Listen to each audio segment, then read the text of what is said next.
Halo, Assalamualaikum warahmatullahi wabarakatuh. Selamat pagi Sobat Bidar semuanya. Kembali lagi bersama aku, Feby Ayu, dalam acara Podcast Riset dan Inovasi. Tentunya di tahun 2022 ini kita kembali dengan riset dan inovasi di season 2 nih. Setelah sukses melakukan acara rangkaian podcast riset inovasi kita di season pertama di tahun 2021. Di tahun ini kita menampilkan kembali inovasi menarik dari teman-teman mahasiswa maupun Bapak Ibu dosen dari Universitas Bina Dharma. Tentunya pada tema hari ini mengenai riset dan inovasi unggulan tahun 2022. Pastinya akan banyak sekali informasi yang bermanfaat untuk teman-teman semuanya. Jadi jangan di-skip dulu ya. Dan hari ini Feby sudah mendatangkan narasumbernya langsung yang ahli dan expertnya untuk sesuai tema kita pada podcast hari ini. Please welcome langsung aja ada Bapak Dr. Edi Suryanegara MKom. Halo Pak, selamat pagi. Selamat pagi Feby, apa kabar? Alhamdulillah baik ya. Saya yang ditanya dong, bukan saya yang nanya narasumber ini. Bapaknya gimana Pak kabar? Alhamdulillah. Alhamdulillah. Sehat, Luar baik, biasa ya tetap Pak. semangat. Iya pastinya harus tetap semangat karena masih pagi ya, masih Ya. suasana yang cerah ini harus tetap semangat biar kita bisa mendoktrin semua Sobat Bidar di rumah untuk tetap semangat melakukan kegiatannya. Iya. Nah Sobat Bidar yang mungkin baru-baru tahu nih, Feby kasih tahu dulu kalau Pak Edi ini merupakan Wakil Rektor Bidang Riset, Teknologi dan Inovasi di Universitas Bina Dharma. Jadi sesuai tema kita hari ini ya Pak, Ya. mengenai riset dan inovasi unggulan tahun 2022. Kalau Sobat Bidar kemarin sudah mantengin dari tahun 2021, pasti udah paham betul nih ya, rangkaian-rangkaian acara dalam kegiatan kita hari ini ya. Nah, setelah sukses kemarin nih Pak tentang riset dan inovasi, bolehlah kita review sedikit dulu tentang riset dan inovasi itu apa sih Pak? Baik, terima kasih Feby. Saya ucapkan kepada semua tim juga podcast Riset Inovasi Expo UBD tetap konsisten dan saya apresiasi ada semangat yang sangat luar biasa dari semua tim dan saya dengar ini ditunggu-tunggu eventnya. Iya benar sekali. Karena event ini adalah event tahunan. Universitas Bina Dharma di mana Riset Inovasi Expo itu sebenarnya diharapkan mampu mensosialisasikan ya hasil-hasil penelitian, hasil-hasil inovasi yang ini sebenarnya akan menjadi konsumsi masyarakat. Benar sekali Pak. Mengapa saya katakan konsumsi masyarakat ya? Karena inovasi atau riset itu dilakukan bagaimana membantu menyelesaikan masalah-masalah ataupun membantu masyarakat dalam hal berbagai bidang ya. Kita melakukan riset dan inovasi bidang komputer ya, banyak ya sistem sekali. Ya, banyak produk-produk sistem yang kita hasilkan untuk membantu masyarakat, pemerintah ya. Sebagai contoh kemarin kita punya sistem yang bisa membantu pemerintah dalam meningkatkan layanan pemerintahan desa, ya, e-government ya, khususnya juga kemarin spesifik kita punya sistem informasi desa pintar ya, ini Sidespin ini lagi naik daun sekarang. Mereka masuk ke nasional ya, mereka masuk ke nasional dalam pengembangan startup digital Indonesia. Jadi ini hasil riset inovasi tahun 2021. Jadi sekarang mereka sudah mulai naik dan melalui inovasi-inovasi yang mereka lakukan, mereka mencoba mengikuti beberapa kompetisi nasional dan alhamdulillah mereka masuk kategori.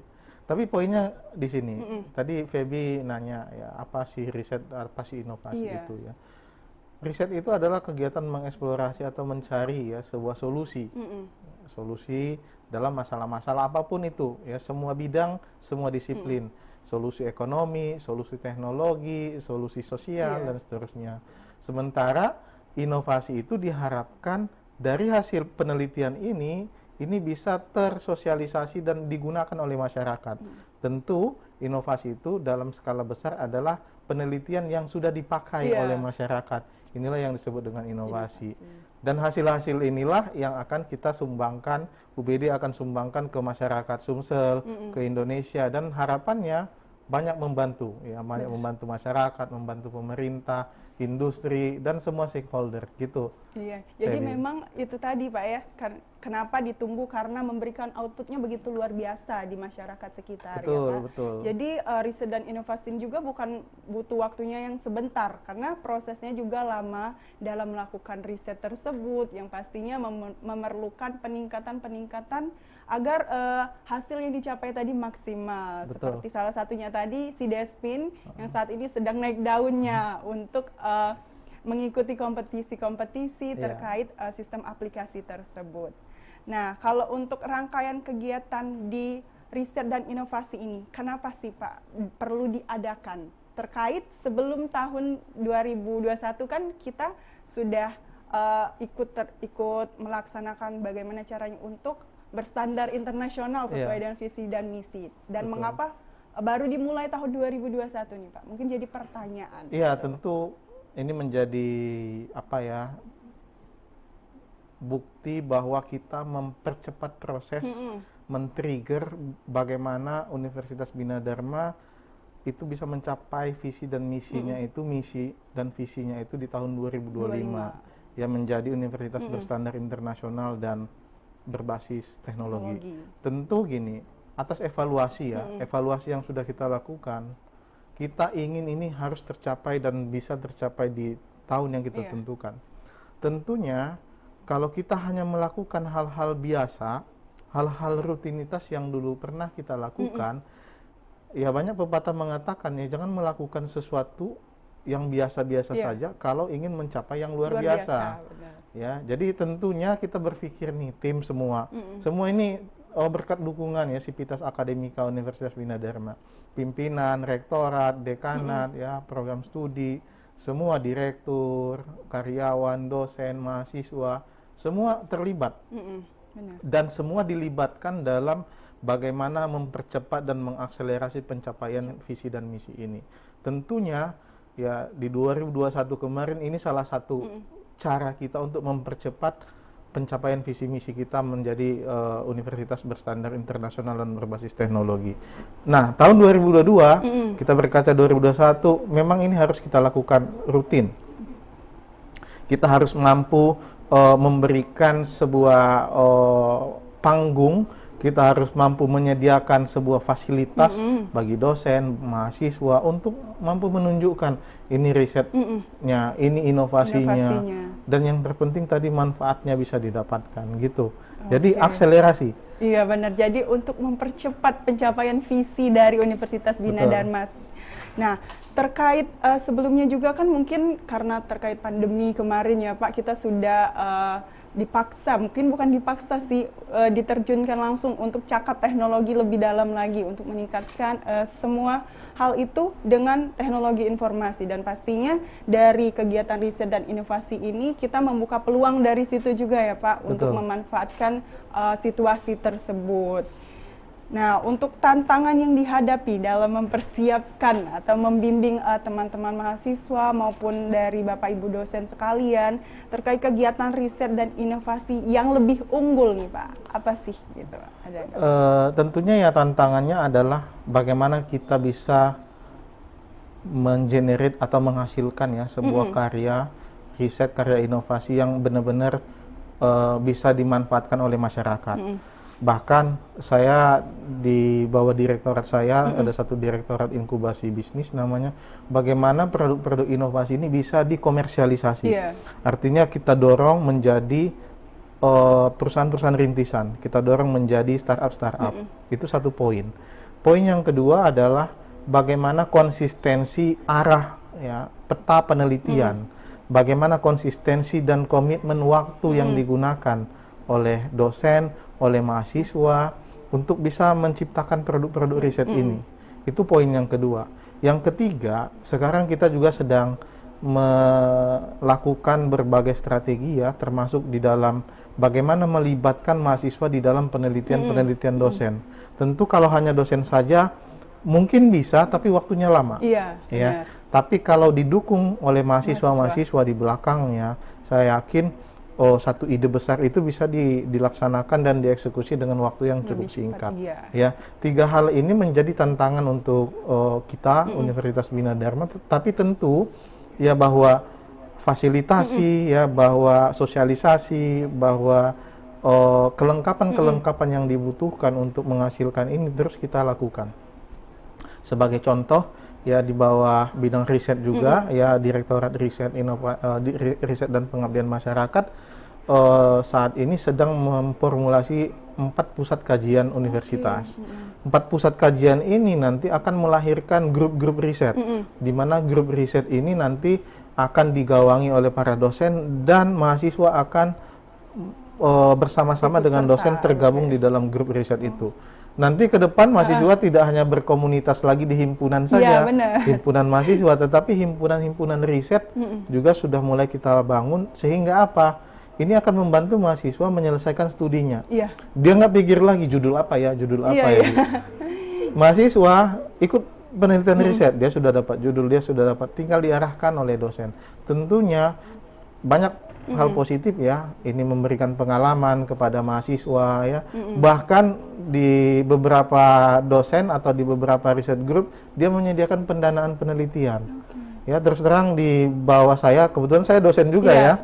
Saya punya riset group dan ada beberapa mahasiswa yang bergabung di dalam riset group saya, itu biaya risetnya saya biayai. Ya, bahkan sekarang ada yang sedang saya fasilitasi untuk lanjut studi S2. Dari mana? Dari hasil riset. Karena terus terang saya punya, setiap dosen itu punya pendanaan risetnya masing-masing. Ya, tahun kemarin saya dapat hibah ya, dan dosen yang lain juga sama. Dapat hibah dari pemerintah, dan ini yang kita bagi-bagi ke mahasiswa. Mahasiswa ikut ngerjain riset kita, dia dapat bonus. Ya, bisa dibiayai penelitian, atau bahkan kalau beruntung duitnya banyak sih, hasil riset duitnya banyak, dia bisa go to magister gitu. Jadi 3 tantangan ini dan ekosistem bahwa riset group punya dana riset, terus kolaborasi dengan mahasiswa, mahasiswa dapat beasiswa, ini yang menjadi tantangan yang sedang kita bangun juga. Kalau di luar negeri gitu, saya dengar ceritanya gitu, di luar negeri banyak mahasiswa yang dapat dana itu dari dosennya. Oke. Gitu. Jadi memang sebagai mahasiswa juga ya Pak, memang kami itu kadang terkait pendanaan, bingungnya di situ. Jadi kalau dalam penelitian itu, aduh gimana untuk dananya itu gimana ya, gimana? Itu yang menjadi pikiran pertama bagi mahasiswa. Jadi kadang itu juga yang menghambat mereka untuk ikut-ikut serta dalam setiap penelitian yang difasilitasi oleh dosen-dosen pembimbing yang ikut dalam riset dan inovasi tersebut. Nah, kalau ngomongin konsistensi dan komitmen, yang pastinya setiap orang itu beda ya Pak ya pemikirannya. Dan kadang pun ada yang semangatnya cuma di awal aja nih. Terus di akhirnya udah melempem karena aduh capek, aduh gimana ini kok lama banget. Ya namanya riset kan Pak, penelitian juga membutuhkan proses dan bukan waktu yang singkat. Nah, itu gimana sih Pak cara menanamkan semangat bagi teman-teman semuanya? Ya, yang pertama ya kita harus tergabung di dalam komunitas itu dulu. Jadi punya circle dulu ya, circle yang memang saling ngasih support satu sama lain. Betul, kita harus punya tim, ya, kita harus membangun tim yang interestnya risetnya sama. Ya, contoh saya punya grup riset data science. Saya akan mengajak mahasiswa-mahasiswa yang punya interest riset data science. Dan kegiatan-kegiatan ini memang kita harus pantau, kita harus berikan target, kita harus berikan review terhadap hasil pekerjaan mereka. Di dalam kondisi tertentu kadang ini sudah menjadi keluarga jadinya gitu, sehingga ini bagi dosen itu lebih sangat membantu gitu. Nah, pertanyaan Feby kan dari sisi mahasiswanya gitu ya. Ya, saya pikir semua orang ya pasti menginginkan hidup dan dirinya menjadi yang terbaik. Iya, benar sekali. Ya, saya hanya bisa advice ya, kalau mau jadi yang terbaik jangan lakukan hal yang biasa-biasa saja. Kalau hal yang biasa-biasa saja itu standar, semua orang bisa lakukan. Tapi kalau mau menjadi luar biasa, tentu semangat, motivasi, komitmen, ya, pencapaian-pencapaian ini ada dalam diri kita. Menjadi semangat dalam diri kita. Tentu tidak mudah, ada tantangan tangga 1, hambatan tangga 2 dan seterusnya. Tetapi dengan kita bersama-sama, ya, kolaborasi, itu kita akan terbantu. satu masalah yang sulit bisa diselesaikan masalahnya bersama-sama, bahkan nanti akan dibantu oleh dosennya. Tentu masalah-masalahnya akan lebih ringan. Iya. Ya, tapi tentu ini mutlak ya. Menjadi orang hebat dia harus bisa menyelesaikan masalah yang sulit. Kalau nyelesainya masalah yang mudah-mudah, ya biasa, dia jadi akan orang seperti yang biasa pada umumnya. Tetap zona itu saja ya, Pak, berarti. Apa yang membedakan orang sukses dan belum sukses? Ya. Orang sukses itu sudah menyelesaikan banyak masalah dan berat-berat, itulah bedanya. Sehingga dia punya pengalaman, dia punya pengetahuan, dia punya pemahaman tentang solusi. Ya, tentang solusi. Sehingga solusi ini akan membantu orang dan seterusnya. Itu poinnya. Jadi ya ada dalam diri, bergabung dalam komunitas, berkolaborasi dalam tim. Saya pikir itu akan mempermudah, membantu menjaga konsistensi waktu, semangat dan seterusnya gitu. Oke, jadi find your new comfort zone dulu nih. Ya, temuin dulu nih pasti. zona nyamannya itu di mana, terus minatnya kemana, dan pastinya nanti konsistensi itu akan timbul sendiri dari diri. Nah, untuk tips and triknya nih, kalau untuk secara khusus apa sih Pak yang bisa membuat pengembangan ide-ide kreatif dari riset dan inovasi ini bisa bersaing, terkait di era sekarang ini kan semuanya itu pada hebat-hebat semua nih, untuk menimbulkan rasa percaya diri dalam pengembangan ide kreatifnya itu gimana tuh Pak? Tips and triknya. Satu kalimat ya, mind wide open. Ya, buka wawasan cakrawala kita. Jangan membatasi diri. Oh, saya ini sulit, saya nggak mampu. Satu kata tidak mampu kamu masukkan ke dalam otak, artinya kamu akan mengeliminasi semua keinginan-keinginan kamu untuk maju. Jadi buka wawasan, hadapi tantangan, hadapi masalah. Itu tips dan trik. Jangan lari dari masalah. Ya, ini yang pernah saya terapkan juga. Ya tentu saya bukan yang terbaik dalam hal ini gitu, tetapi kalau Feby menanyakan apa tips dan triknya, ya saya pikir mind wide open. Dunia ini nggak bisa sendiri-sendiri lagi. Kita sukses nggak bisa sendiri-sendiri lagi. Satu lagi, collaborate or die. Ya, kolaborasi atau mati. Jadi kalau kita nggak berkolaborasi ya mati. Udah, sampai situ aja Pak. Oke, jadi memang ya buka wawasan tuh secara luas. Kalau ada merasa tersaingi, jangan jadiin motivasi aja nih Pak. Oh ya, ini pastinya. Ini menarik ya, menarik. Ini menjadi fenomena. Kita nggak harus bersaing. Kita nggak harus bersaing, malah kita bisa berkolaborasi dan menjadi lebih hebat. Kita ini sudah punya ininya masing-masing loh, sudah punya takdir lah. Takdir, benar. Ya. Kita bersaing itu lebih kepada membatasi jangkauan kita atau membatasi hasil-hasil dari kemampuan kita. Kalau kita berkolaborasi, ya, join, ajak tim, ya, dan seterusnya, saya pikir sesuatu yang besar bisa lebih cepat untuk diselesaikan. Oke, memang ya Pak. Jadi jangan takut kolaborasi, karena bukan sistem atau zamannya lagi buat saing-saingan gitu kan. Sekarang ini tuh suksesnya bareng-bareng, siapkan inovasi dan pengembangan ide kreatifnya harus bareng-bareng. Jadi kita itu bisa menampung banyak dari satu sama lain gitu ya, ya Pak. Tentu tidak hanya berbicara tentang kolaborasi orangnya ya, kolaborasi keilmuannya juga penting. Makanya saya sudah mulai menggeser riset dari teman-teman di Universitas Bina Dharma ini ke interdisciplinary, ya interdisiplin. Jadi dalam satu grup riset itu tidak harus orang komputer semua. Ya, saya bergabung dengan orang psikologi, saya bisa bergabung dengan orang komunikasi untuk menghasilkan sebuah produk riset. Nggak bisa lagi psikologi sendiri, komunikasi sendiri, manajemen atau ekonomi sendiri, komputer sendiri. Itu nggak akan menghasilkan sesuatu yang luar biasa. Tentu sekarang apalagi saya di bidang teknologi ya penggunaan sistem atau seterusnya itu kan membutuhkan pemahaman orang komunikasi, membutuhkan perasaan orang psikologi gitu. Jadi kalau lihat sistem ini gimana perasaannya, itu semua harus kita adopsi, dan orang komputer nggak paham itu. Orang IT nggak paham, orang IT kan keras-keras ya, Om Dimas ya, orangnya nggak paham, tapi kita perlu orang psikologi untuk memberikan sentuhan kepada sistem kita harus gimana. Ini yang namanya interdisciplinary. Bahkan dalam kondisi riset nasional itu harus multidisiplin. Ya, jadi riset itu nggak bisa sendiri-sendiri. Ini yang saya katakan harus kolaborasi, gitu. Nah, kalau kita ngomongin tadi dari keluar dari pengembangan ide-ide kreatif tadi, contohnya sekarang ini kita sudah banyak menghasilkan ya Pak untuk riset inovasi di tahun 2021 kemarin. Ada banyak sekali pastinya, kalau yang udah nontonin Feby dari awal podcast sampai puncak acara di 12 Desember itu, udah banyak sekali. Ini terpilih lagi jadi hostnya ya. Iya. Host 2 tahun. Menarik. Iya, 2 tahun berkarya nanti saya. Oke, jadi kemarin tuh kita sudah banyak menghasilkan riset inovasi dari untuk setiap fakultas ada ya Pak. Tentunya untuk aplikasi seperti si DSP tadi. Bisa cek di website ya. rie.binadarma.ac.id. Banyak di sana sekali. Semua inovasinya kita sudah lengkapi. Ya, kita sajikan, mau butuh informasi tentang apa saja produknya. Banyak ya, saya pikir lumayan di atas 30-an waktu itu. Inovasinya saya nggak hafal satu-satu. Tapi di sana teman-teman bisa lihat di website rie.binadarma.ac.id.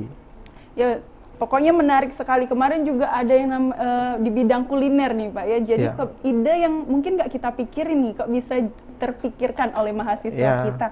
Contohnya kemarin itu inovasi bakso, Pak, luar biasa sekali.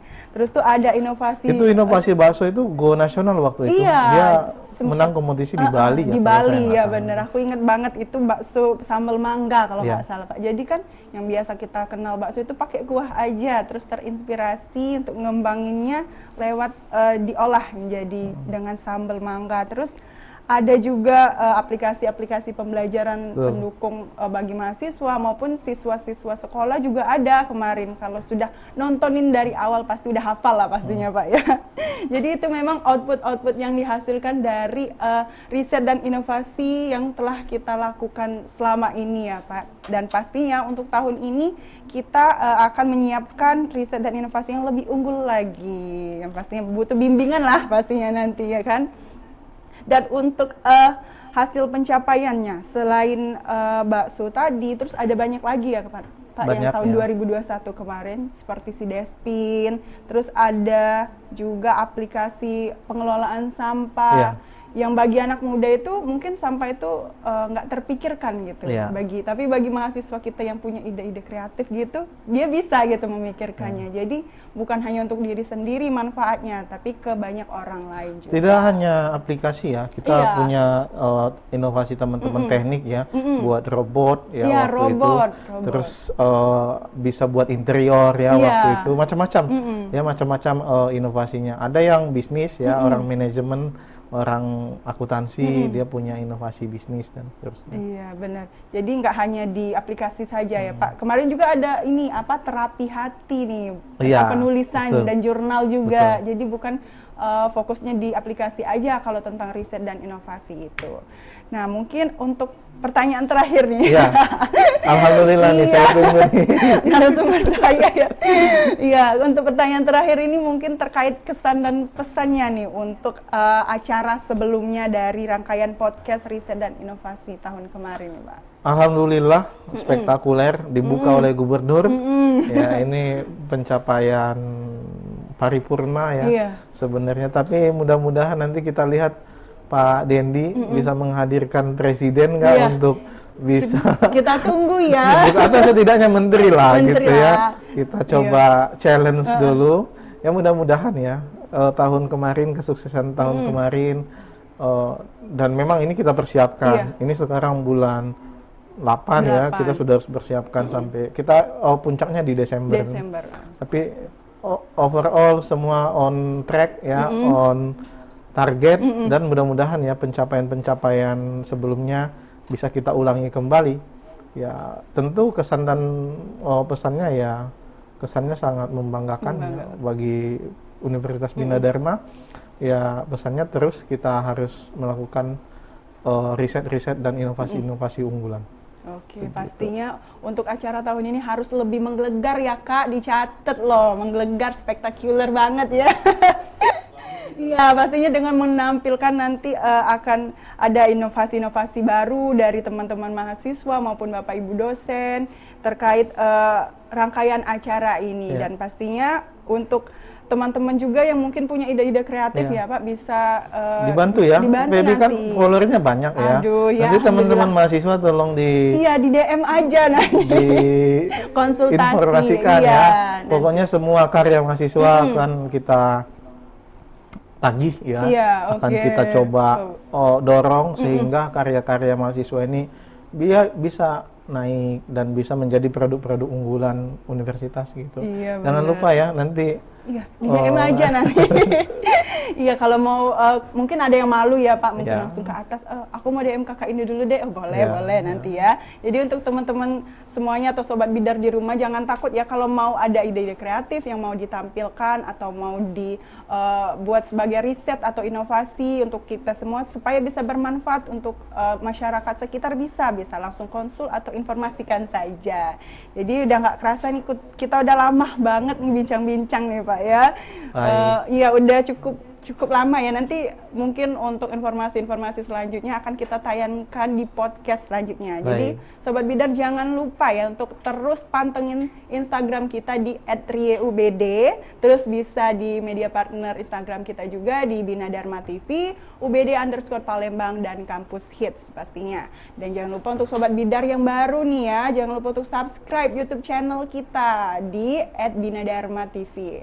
Nah, dan jangan lupa untuk like, comment, and share. Terus, kalau bukan kita siapa lagi lah? Kalau bukan sekarang, kapan lagi? Jadi akhir kata, saya Feby Ayu Damayanti selaku host dan narasumber saya hari ini, Bapak Edi Suryanegara, pamit undur diri. Terima kasih yang sudah menyaksikan. Wassalamualaikum warahmatullahi wabarakatuh. Sampai jumpa.